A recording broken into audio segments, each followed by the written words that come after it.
സ്വർണത്തിന് വില ഓരോ ദിവസവും കുതിച്ചുയരുകയാണ്. സ്വർണത്തിന് വില വർദ്ധിച്ചതോടെ അനധികൃത ഖനനവും സജീവമാകുന്നു. മലപ്പുറം ചാലിയാർ പുഴയുടെ മണലിൽ നിന്നാണ് കള്ളക്കടത്തുകാർ സ്വർണം അരിച്ചെടുക്കാൻ വട്ടം കൂട്ടുന്നത്. കഴിഞ്ഞ ദിവസം അനധികൃത ഖനനം നടത്തിയ 7 പേരെ വനംവകുപ്പ് പിടികൂടിയത് പ്രേക്ഷകർ ഓർക്കുന്നുണ്ടാകും. റിപ്പോർട്ടിലേക്ക്. പുഴയുടെ അടിത്തട്ടിൽ നിന്നും മുങ്ങിയെടുക്കുന്ന മണലിലാണ് സ്വർണ്ണാംശമുള്ളത്. മണലിൽ നിന്നും സ്വർണ്ണാംശം അരിച്ചെടുത്ത് വിൽക്കുന്നതാണ് രീതി.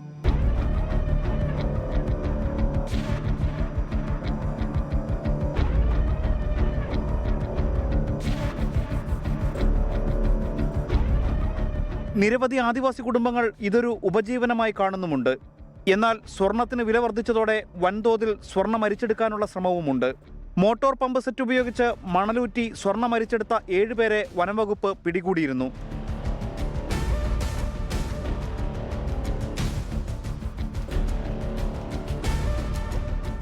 ഇത്തരക്കാർക്കെതിരെ കർശന നടപടി സ്വീകരിക്കുമെന്ന് DFO പറഞ്ഞു.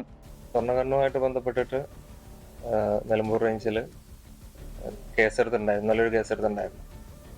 കേസെടുത്ത് തൊണ്ടിയും ബാക്കിയുള്ള കാര്യങ്ങളെല്ലാം ഹാജരാക്കിയിട്ടുണ്ട്.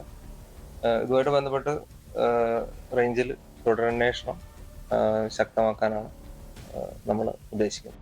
നിലമ്പൂരിനോട് ചേർന്നുള്ള തമിഴ്നാട് നീലഗിരി മേഖലയിൽ സ്വർണ്ണഖനനം സജീവമാണ്. മേഖലയിൽ 3000-ഓളം ഇടങ്ങളിൽ സ്വർണ്ണഖനനം നടക്കുന്നുണ്ട്. കാടുകളിൽ അതിക്രമിച്ചു കയറിയാണ് ഖനനം നടക്കുന്നത്. ദേവാലയിലും പരിസരത്തും സ്വർണം വേർതിരിക്കുന്ന മില്ലുകൾ പ്രവർത്തിക്കുന്നുണ്ടെന്നാണ് വിവരം. സ്വർണത്തിന്റെ അംശമടങ്ങിയ പാറക്കഷ്ണങ്ങൾ മില്ലുകളിൽ എത്തിച്ച് സ്വർണം വേർതിരിക്കുന്നതാണ് രീതി. അനധികൃത സ്വർണ്ണഖനനം കുറ്റകരമാണ്. 5 വർഷം വരെ തടവും പിഴയും ലഭിക്കാവുന്ന കുറ്റം. ഇത്തരക്കാരെ പിടികൂടാൻ വനംവകുപ്പ് കർശന നിരീക്ഷണമാണ് നിലമ്പൂർ മേഖലയിൽ ഏർപ്പെടുത്തിയിരിക്കുന്നത്. സമീർ ബിൻ കരീം, 24 മലപ്പുറം.